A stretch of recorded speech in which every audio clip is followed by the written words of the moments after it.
Hey guys, how's it going? Michael Troy here, and today we're looking at Tales of the New Teen Titans Cyborg by Marv Wolfman and George Pérez. Okay, so this one is super cool. This is came from a time when miniseries weren't as popular as they are now. I mean, everything's a miniseries, which is totally cool. You know, I get it. Like, it makes sense. Some books don't have enough, appeal to sustain a monthly series. But this was done at a time when, the Titans were really popular. So they did this 4-issue mini series on the side, focusing on the origins of characters who were created as part of the new Teen Titans, i.e., Cyborg, Raven, Starfire, and Changeling, even though he already existed as Beast Boy. But already we have this gorgeous George Pérez cover. This reminds me of a Who's Who entry because it has like the main character doing something like super cool, and then sort of the color hold monochromatic background with a montage of different things from, their history or their villains or their powers. So very cool. I wonder if this was inspiration at all for the Who's Who entries. Quite possibly could have been. So this is Marv Wolfman and George Pérez, co-creators, writer, artists. They plotted together. They were the fathers of the Teen Titans, and I think that bond was tight, and I think they're very, both deserve, the same amount of credit for how amazing they made the new Teen Titans, one of my favorite books of all time. Brett Breeding on embellishing. We'll see how that goes, because I think he is good, but he's a little heavy-handed. Sometimes you can totally see his style through. Like, I feel like he uses a lot of these screens already, which might be good for Vic's metallic look. But, I don't know. I'm always very finicky about my my inkers, and I have to say, I really like Romeo Tanghal and Perez, and I prefer Perez to ink his own work, honestly. But Alve did okay for a while. But they do look a little different. You can always tell when the Titans look a little different. I don't know. I love... Byrne was never afraid to... Or no, Byrne. Oh my god. I'm always doing John Byrne videos, so I just called George Pérez John Byrne. Sorry.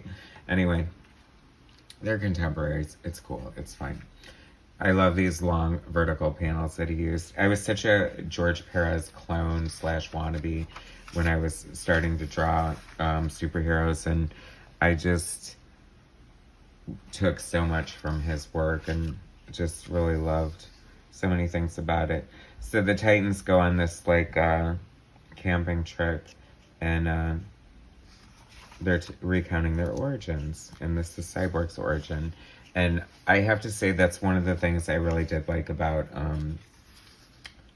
the Snyder Cut, which I thought was kind of unfortunate in a way, because they really built up Cyborg and really made him cool, really made you like him, only to we'll never see him again in the DCU. I mean, I don't understand why he invested so much in that, because didn't they wind up firing him and all that crap? Anyway, see, there's that sort of Zipatone thing going on.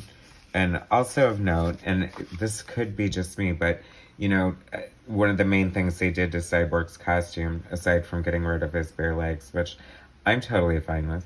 I don't, he's like a high school athlete, so it's very track and field. But the headband, why is the headband cheesy? Does it really look dated? Am I that tacky? I love the headband. But, whatever. Cyborg looks cool. He looks really cool in the Snyder Cut. I thought it was awesome. And I have to say, as much as I was bitching about Breeding's inks here, I really love kind of what he did here with all that